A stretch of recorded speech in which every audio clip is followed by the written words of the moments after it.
wanna see what's going on. Ride my vibe, baby. Let me ride the vibe. Listen, ride the vibe. Listen, ride the vibe. Listen. I wanna see what you been. What's up, Game Changers, and welcome to another mini take, man. This is a mini take of the Game Changers Podcast, where I talk just a little bit on a topic, but today is a big topic. The NBA Finals are here, bro. The NBA Finals are here. I'm pretty excited, and I haven't been excited about an NBA Finals in a long time, probably since, of course, my Lakers went to the NBA Finals in 2020, but aside from me being a Lakers fan, just me being a basketball fan, the Spurs versus Knicks in the NBA Finals is going to be crucial to watch. Very crucial to watch. So OKC loses to the Spurs and the Cavaliers loses to the Knicks. Let's start.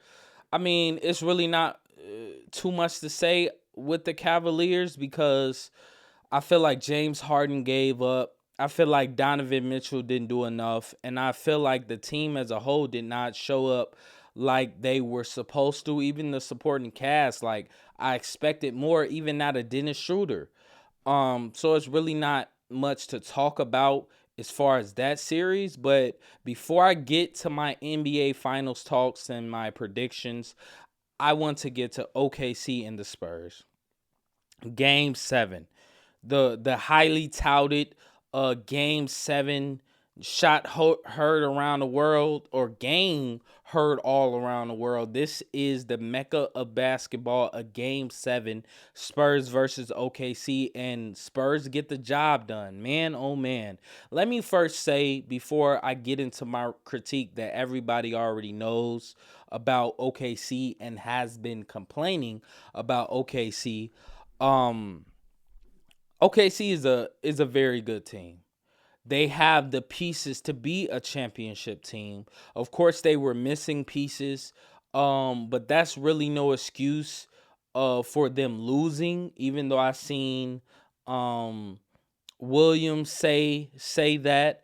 I think I seen Chet say that a little bit too. But Williams was out with the injury, and he basically said, if I would have played, we would have won.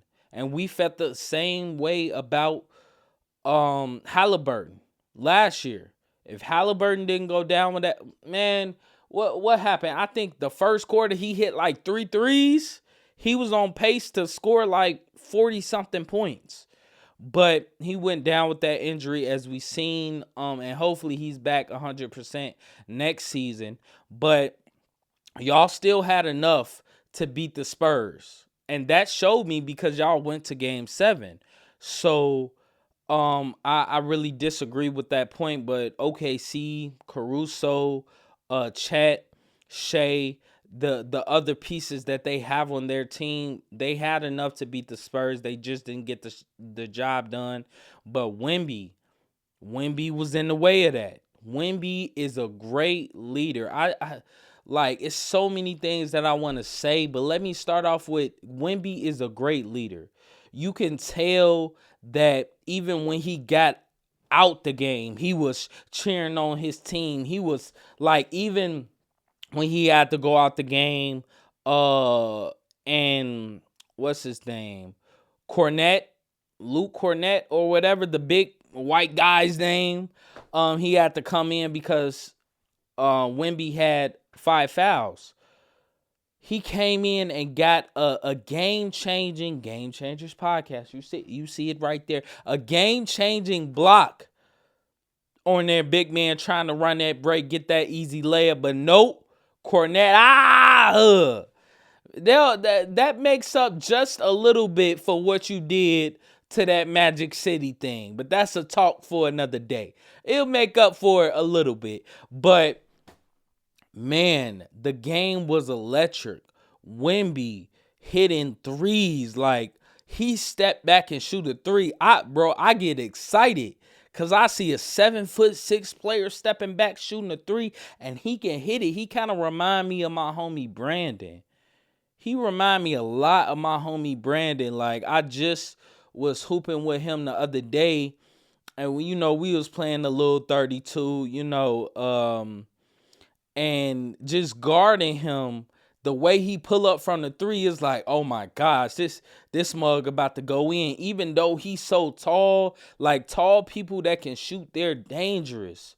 But that's not the only part of Wemby's game. Not only is the leadership there, not only is the 3-point making there, but the ability to bring, you being 7'6" yourself and being able to dribble step back three, you're bringing so much attention your way, and that allowed the Spurs to outshoot OKC. I don't have the numbers in front of me right now, but OKC shot terribly. But that is a nod to the San Antonio's defense, man. They're going to be a tough out. A tough out. Like Vassell, Champagny, and I'm going to get to Champagny and him being the X factor with the Knicks series in the second. But they just outplayed them. And they wanted it more. Like, I think the Spurs were feeling what the fans were feeling. But in real time, because they have to deal with the refs. They have to deal with OKC flopping. They have to deal with OKC playing really aggressive defense, but the refs at times not allowing the Spurs to do the same. Now, I think that was game 3 where, oh my gosh, Castle was on Shea's behind the whole game. Like, they letting them play physical, and that's what playoff basketball is. NBA playoff basketball, that's what it is. You have to get through it. Like, even me scrolling through Twitter, I seen they was reposting the old Kobe Bryant Carmelo Nuggets versus Lakers series. They were playing way more physical than it is right now. And the rest was just letting it happen because you need to let the game of basketball play out. You cannot rely on the refs. And that's what let's applaud the referees for game 7. Let's really do that because they let them boys play. And the team that was more hungry won. San Antonio. I mean, the whole team played together. I'm really proud of the Spurs, and I'm glad. I'm glad they got them out of there. Like, just sitting there watching OKC basketball, like I watched it while they played my Lakers. I'm not saying the rest were the reason why we lost, because that's not. We just didn't have a good enough team to beat OKC, but the refs play a big part in that series also. Letting Shea flop. Letting Chet flop. Like, when I was watching highlights, shout out to Twitter, because, like, as I'm scrolling through Twitter, I like to see a fan's perspective. Like, what do you see when you watch this game? As other basketball savants out there, because I'm pretty sure there's many of them that watch the game of basketball, just not for their favorite team, but just as the game as a whole. So as I'm scrolling through Twitter, someone posts old clips of Shea on the Clippers. Now, Shea wasn't a superstar on the Clippers, but, he was showing flashes of what he can be. And through those clips, I seen no falling down. No flopping, no trying to get the ref's attention with fake flails. He was just going to get buckets. Now, I don't know why he came to OKC and did that, but it has spread to his teammates. And we seen that in this San Antonio series. They were flopping, they were falling, and they were getting calls in the first 2 games. But after that, I think shout out to the commissioner, even though I think you should get fired. That's also another conversation for another day. I think Adam Silver should be out of a job. I'm sorry. I need a new commissioner of the NBA, because they let Shea get the MVP. I don't think he should have got it this year anyway. I think Luka should have got way more votes than he got. Luka got 0 first place MVP votes this year. That's crazy. And that tells me there's an agenda in the NBA to give Shea his 2-time MVP. I'm not saying Shea is a bad player. Shea is a great player. I seen Shea made the midi shots that reminded me of Kobe a little bit. I'm not saying he's Kobe. I'm not going that far, but it just reminded me a little bit. I'm like, oh, that was all net, and they was in his face. But they didn't foul him, but they was in his face. Shea is a great player, but just with bad tendencies. And I think that's part of the reasons why they lost too. Like, the ref said enough. But also Adam Silver, I think he put in that call and he thought it was enough too. But it's not on your timing, Adam Silver. I know you're the commissioner. I know you're the boss. But I think you still should be fired. But like I said, I'm going to say that for another day. But just watching OKC basketball, like, I've never seen, like, maybe,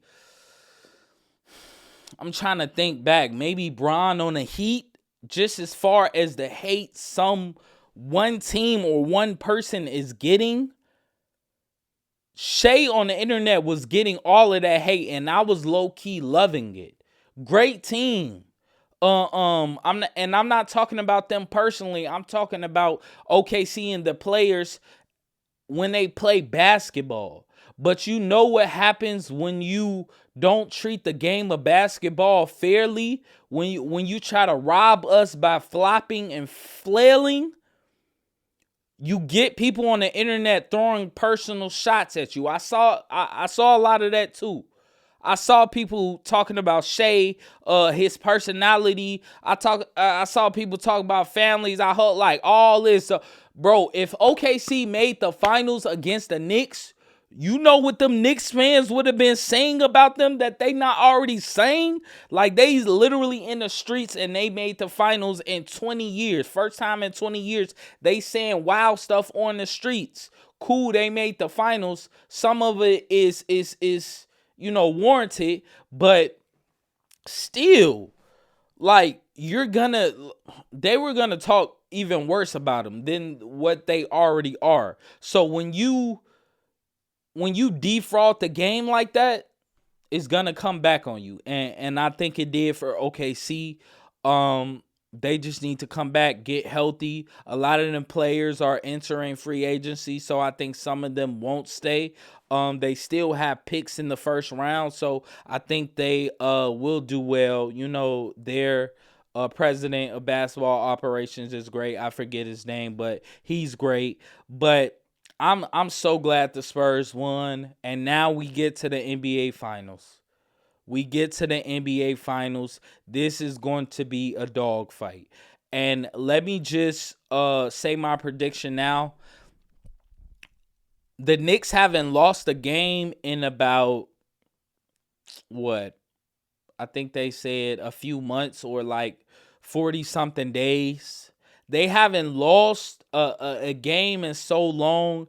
And I think, a lot of people say, oh, well, they got the rest. They might be a little sluggish. I don't think so. I think they needed that rest. I think OG Anunoby needed that rest. Mitchell Robinson just got surgery on his hand. He's going to need that rest. But I think they're going to come out swinging, and so is the Spurs, but I'm picking the Knicks. I am.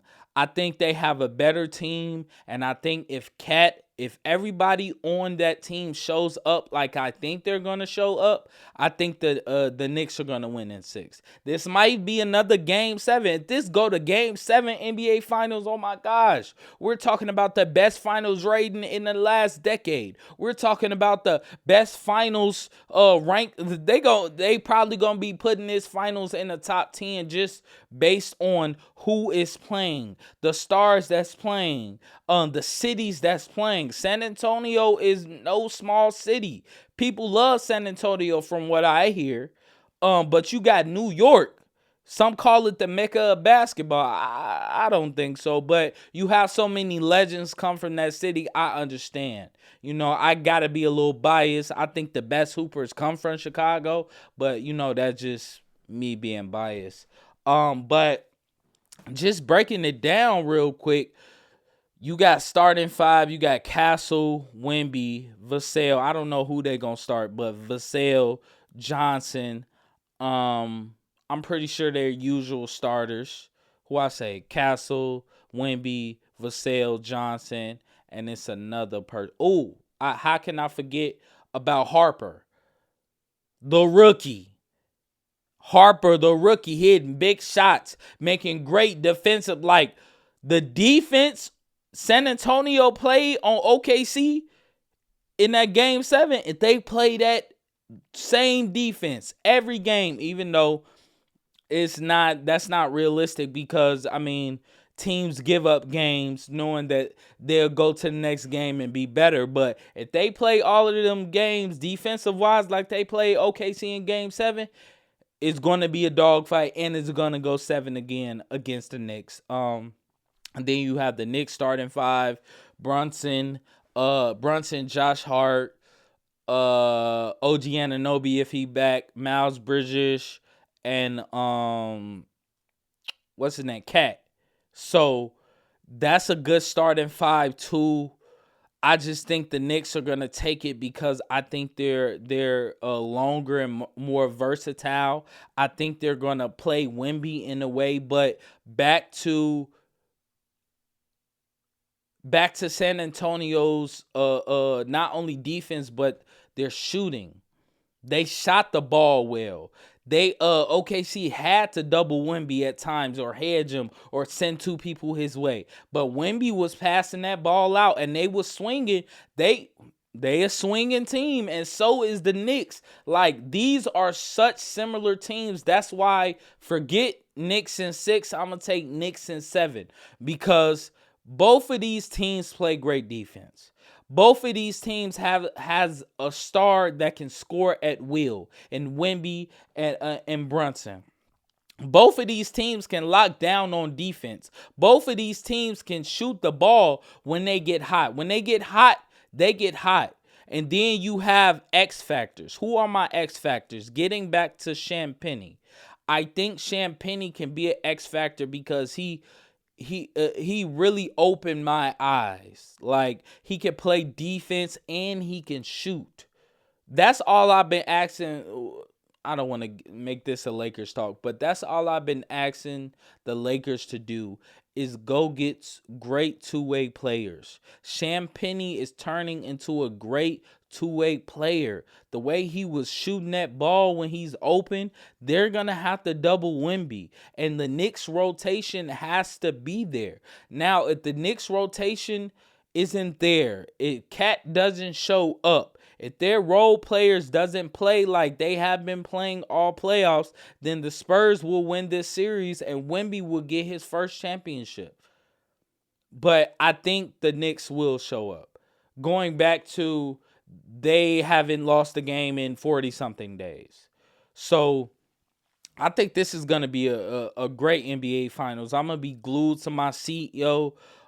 Cat, he really has to show up. Karl Anthony Towns, this is a statement series. Just how I said Donovan Mitchell, that last series was a statement series for him, and I think it was other things, going on in his mind, because like he's about to get married to Coco Jones. Like, I think that played a big part in just his mindset going into things. I'm not saying he purposely lost that series, but I think single Donovan Mitchell does better than I'm about to get married and we're about to travel the world and I'm thinking about putting a baby in who I think is the most beautiful woman in the world, in Coco Jones. Like, come on now. Come on, you can't sit up here and say that Donovan Mitchell wasn't thinking about Coco Jones while he was playing, wasn't thinking about what he was going to say during his vows walking down that aisle. Like, I'm married. I walked down that aisle. I planned the wedding. Even planning the wedding, your girl is calling you, texting you, yo, we need to get this. Come on, bro. Winning the NBA championship was not the number one thing on his mind, and that may be a hot take from me, but I just think that's real. So I think Mitchell would be better next season, when he married, when all that happens. But I think this is a statement series for Cat. I think this is his opportunity to say, Wemby, you're talented. You're going to win championships. You're going to do well down the line. But the Knicks haven't made the finals in 20 years. I need to go get this one. Not only for myself, not only for my teammates, not only for the legends that have played in this uniform, but I need to go get it for this city. I see how hard they go for us. I see how hard they show up. I need to go get it. And even just forget everybody else. Go get it for yourself. People have called you soft. Like you haven't showed up in some cases when you were in Minnesota, but now is the time. Like I think Cat can win Finals MVP if he shows up. If he averages 28 and let's say 15 rebounds might be a stretch because, you know, he is stretch big. He go out and shoot. You know, Mitchell Robinson get some of them rebounds. Josh Hart takes some of them rebounds away from him. But Cat, 28 and 15, 30 and 15 in the NBA Finals, and you beat a young, hungry Spurs and arguably who is going to be called the best player in the league, maybe next year or in the next 2 years in Wemby, bro, you have a chance to do that. I know Brunson is going to shoot the ball, shoot the lights out. I know he's going to average 30 a game, but Cat, if you do that and average 2 or 3 blocks a game, you show Wemby that you are the better player. Head to head, it's Wemby against Cat. Cat, look at me. Me and you right here. You have a chance to cement your legacy as a New York Knick. Not only win an NBA Finals championship, but get Finals MVP and put up numbers and put down Wemby. Come on, bro. You have to. This is it. Put everything on the line. You just seen Wemby when they won against OKC to come to the finals. Wemby is crying. Wemby is hugging his teammates. Post-game interview, Wemby is saying, I'm paraphrasing, but this means the world to me. This is one of the most important things in my life. Tears coming down his eyes still watering from him crying in the post-game interview. You defeat that and put up numbers and go head to head and win that matchup. Come on, Cat. Come on. How could they not give you the Finals MVP?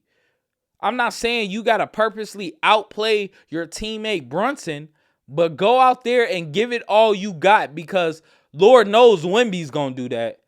Lord knows he gonna do that. I seen this man over here crying on the floor, almost to his knees. The Bron Cavs championship. Oh, I did it for you. This is for Cleveland.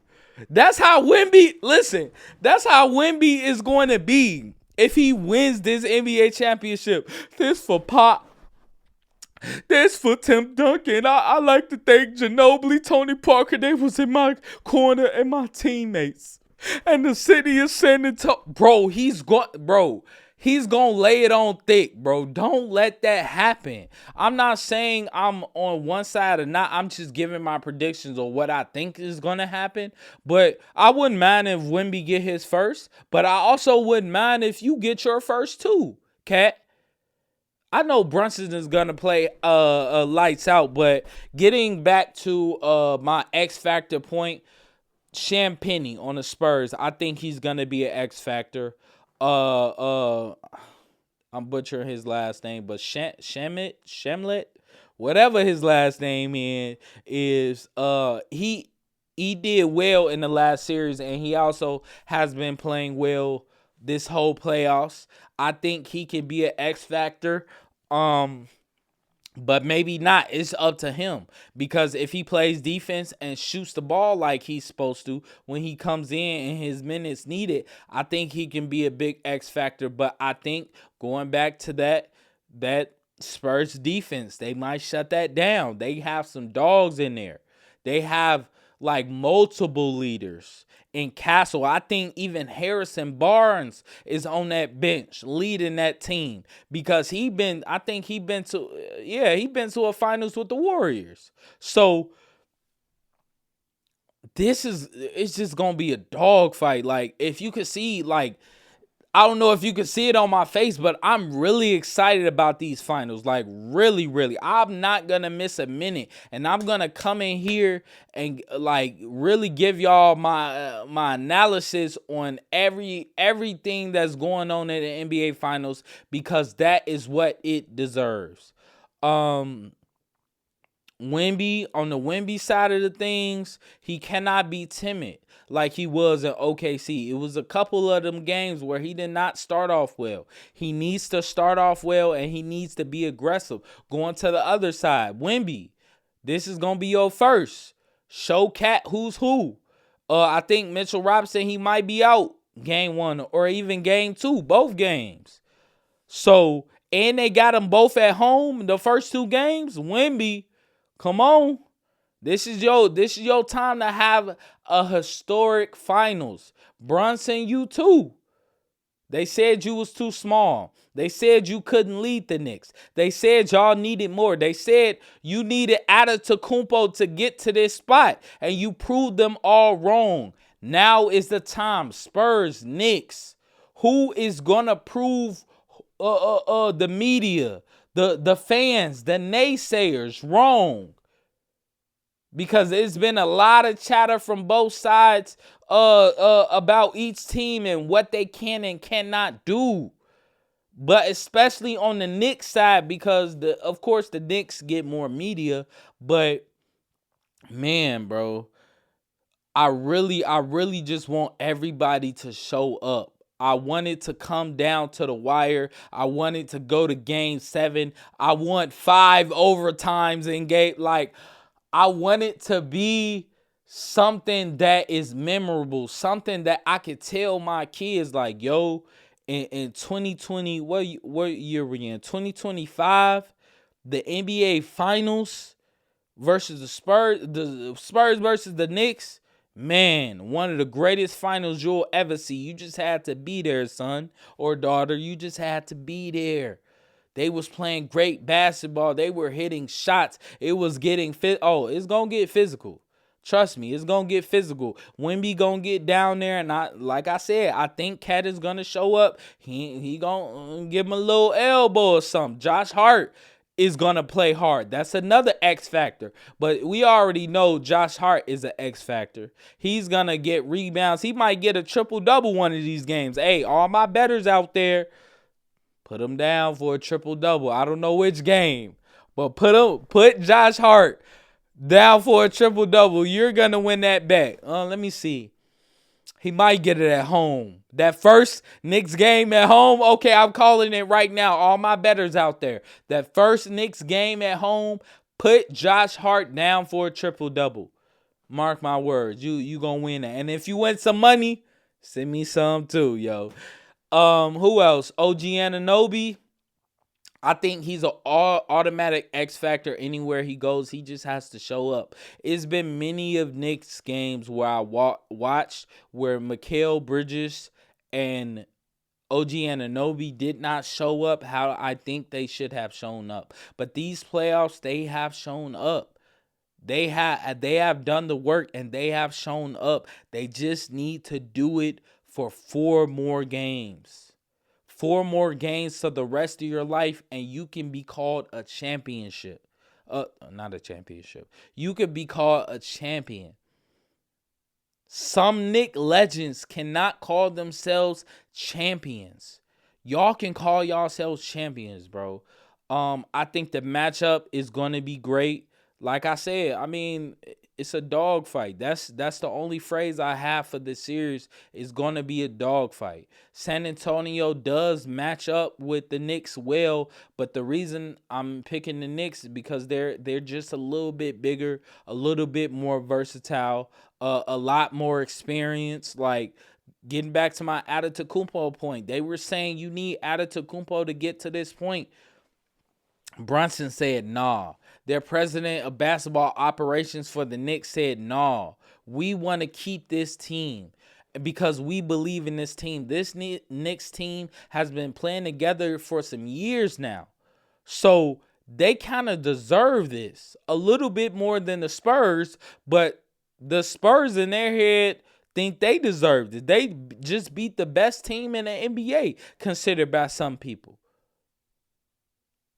They feel them young boys over there feel like they deserve it.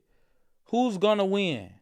NBA Finals. Stay tuned, y'all. And stay tuned to this channel, Game Changers Podcast, because I will be on it and I will be talking about it, and I will be bringing a special guest on here to talk about it too, man. Stay tuned to the Game Changers Podcast. The NBA Finals tomorrow. It's here. Let's get it. Mr. Game Changer, I'm signing out.